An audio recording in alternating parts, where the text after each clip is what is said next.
Hello दोस्तों, नमस्कार। मैं पुष्पराज मिश्रा। आज मैं एक बहुत ही अच्छे टॉपिक पे बात करूँगा, जो टॉपिक हम सब के बीच में कभी न कभी सुनने को मिल जाता है, नवीकरणीय ऊर्जा और अनवीकरणीय ऊर्जा। और इस बात को लेकर के, नवीकरणीय ऊर्जा को लेकर के वर्तमान में जो भारत सरकार हो, चाहे उत्तर प्रदेश की सरकार हो, काफ़ी कुछ प्रमोट कर रही है, सब्सिडीज़ प्रदान कर रही है। जागरूकता को लेकर के कई सोशल मीडिया के माध्यम से इसका प्रचार प्रसार भी हो रहा है। तो हम समझते हैं कि नवीकरणीय ऊर्जा संसाधन और अनवीकरणीय ऊर्जा संसाधन होते क्या हैं, और इसका मानव जीवन में महत्व क्या है। और साथ ही यह भी जानेंगे कि नवीकरणीय ऊर्जा को क्यों भविष्य का ईंधन कहा जा रहा है, वर्तमान की आवश्यकताओं की पूर्ति का एक महत्वपूर्ण माध्यम क्यों कहा जा रहा है। तो हमको इस बात को जानने से पहले, सबसे पहले यह जानना बहुत ही आवश्यक एवं महत्वपूर्ण है कि संसाधन किसे कहते हैं। क्या संसाधन और संपदा एक जैसे होते हैं, या संसाधन और संपदा में कोई बेसिक अंतर होता है। देखिए, संपदा जब किसी खनिज का विशाल भंडार पृथ्वी के अंदर या किसी विशेष स्थान पर मौजूद होता है, तो इसको संपदा कहते हैं। जब तक मानव जीवन में इसका कोई महत्व नहीं हो रहा होता है, जब तक मानव जीवन में इसका प्रयोग न हो रहा हो, तब उसे संपदा कहते हैं। फॉर एग्जाम्पल, अगर समुद्र में विशाल जलराशि मौजूद है और इसका प्रयोग नहीं हो रहा हो, तो इसको हम संपदा कहेंगे। भूगर्भ के भीतर लोहे के विशाल भंडार मौजूद हों, भूगर्भ के भीतर कोयले के विशाल भंडार मौजूद हों, तो इसे हम संपदा कहेंगे। लेकिन जब मानव अपनी कुशल तकनीकी क्षमता के कारण, अपने कुशल मानव संसाधन के कारण जब इसका प्रयोग होने लगे मानव जीवन में, तो इसको हम संसाधन कहते हैं। तो संसाधन की परिभाषा यहाँ पर निकल कर क्या आ रही है, तो यह है, संसाधन की परिभाषा यह होगी कि संसाधन से तात्पर्य उन सभी प्रकार के खनिजों से है, उन सभी प्रकार की वस्तुओं से है जिसका उपयोग मानव जीवन में होता है, या मानवीय क्रियाकलापों में जिसका उपयोग होता है, जो मानव जीवन के काम आ सके।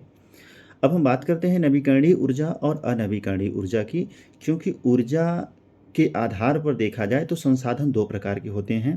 हालांकि संसाधन के तो कई प्रकार होते हैं, जैविक संसाधन होता है, अजैविक संसाधन होता है, संभाव्य संसाधन होता है, और नवीकरणीय ऊर्जा संसाधन होता है, अनवीकरणीय ऊर्जा संसाधन भी होता है। लेकिन हम यहाँ पर समझेंगे ऊर्जा के आधार पर संसाधन कितने प्रकार के होते हैं। तो ऊर्जा के आधार पर, एनर्जी के बेसिस पर संसाधन दो प्रकार के होते हैं, नवीकरणीय ऊर्जा संसाधन और अनवीकरणीय ऊर्जा संसाधन। नवीकरणीय ऊर्जा संसाधन क्या होता है?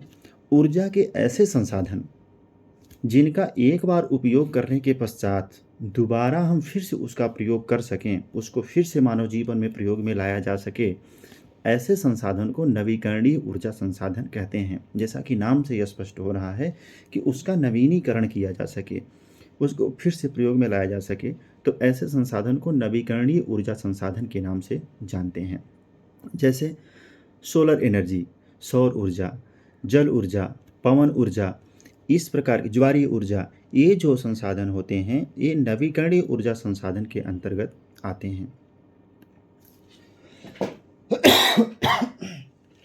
जब बात हो अनवीकरणीय ऊर्जा के संसाधन की, तो अनवीकरणीय ऊर्जा संसाधन का तात्पर्य ऐसे संसाधन से है जिनका एक बार प्रयोग होने के बाद, जिनका एक बार दोहन करने के पश्चात दोबारा प्रयोग न किया सके, दोबारा उसको प्रयोग में न लाया जा सके, ऐसे संसाधन को अनवीकरणीय ऊर्जा संसाधन कहते हैं।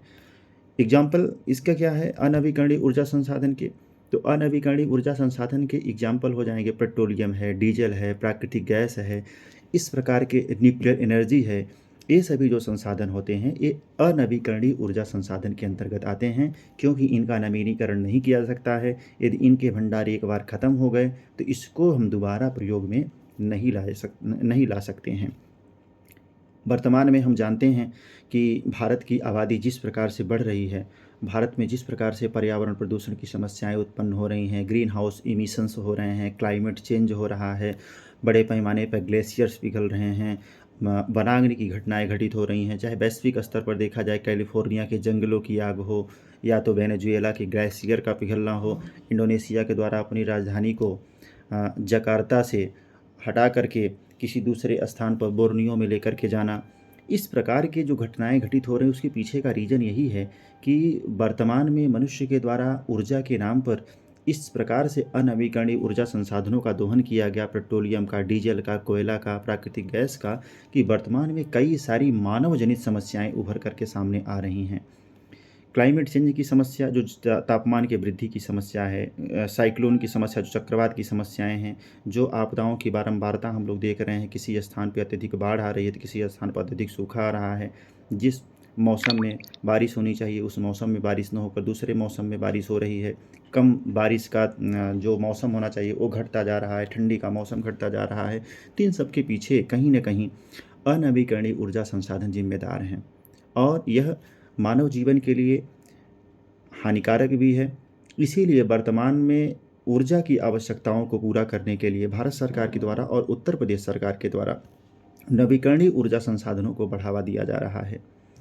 तो नवीकरणीय ऊर्जा के संसाधनों को बढ़ावा देने के पीछे का मकसद आप लोगों ने समझ लिया। अब समझते हैं कि नवीकरणीय ऊर्जा को बढ़ावा देने के लिए सरकार के द्वारा कौन-कौन से स्टेप्स लिए जा रहे हैं, कौन-कौन से कदम उठाए जा रहे हैं। तो एक आंकड़ा समझ लेते हैं। भारत सरकार के नवीकरणीय ऊर्जा मंत्रालय के द्वारा अभी जारी किया गया एक आंकड़ा है। उसके अनुसार वर्तमान में भारत की जितनी भी एनर्जी का उत्पादन होता है, जितना भी ऊर्जा का उत्पादन होता है, उसमें 45% नवीकरणीय ऊर्जा संसाधनों के द्वारा उत्पादन हो रहा है। 54% जो उत्पादन है वो अनवीकरणीय ऊर्जा संसाधन का है। इसके पीछे की वजह यही है क्योंकि इसके पहले नवीकरणीय ऊर्जा संसाधन का जो प्रतिशत हुआ करता था 25% के आसपास, 15%, 20% के आसपास फ्लैक्चुएट करता था। लेकिन सरकार जिस तरीके से हाल के वर्षों में इसको प्रमोट कर रही है, तो इसी की बदौलत है, इसी का परिणाम है कि आज 45% एनर्जी का प्रोडक्शन जो हो रहा है नवीकरणीय ऊर्जा संसाधन से हो रहा है। अब हम समझेंगे कि कौन-कौन से स्टेप सरकार के द्वारा लिए जा रहे हैं। सौर ऊर्जा को देखा जाए तो सौर ऊर्जा को बढ़ावा देने के लिए भारत सरकार के द्वारा इंटरनेशनल सोलर अलायंस की बात हो रही है, जिसमें कर्क रेखा और मकर रेखा के बीच जितने भी देश स्थित हैं उन सभी को शामिल किया गया है। हालांकि शामिल होने के लिए विश्व के 194 सदस्य, जो संयुक्त राष्ट्र संघ के सदस्य हैं, सभी शामिल हो सकते हैं, लेकिन मुख्य रूप से जो हमारा कवरेज का एरिया है इंटरनेशनल सोलर अलायंस के माध्यम से, वो कर्क रेखा और मकर रेखा के बीच स्थित 121 देशों से है। इंटरनेशनल सोलर अलायंस के अलावा राष्ट्रीय सौर मिशन योजना चलाई जा रही है। हाइड्रोजन एनर्जी को प्रमोट करने के लिए राष्ट्रीय हाइड्रोजन मिशन को प्रमोट किया जा रहा है। 2019 में इसको लॉन्च किया गया था। 19,900 करोड़ रुपए का ये प्लांट है। पूरी तरीके से हाइड्रोजन एनर्जी को बढ़ावा देने के लिए, ग्रीन एनर्जी को बढ़ावा देने के लिए प्रमोट किया जा रहा है।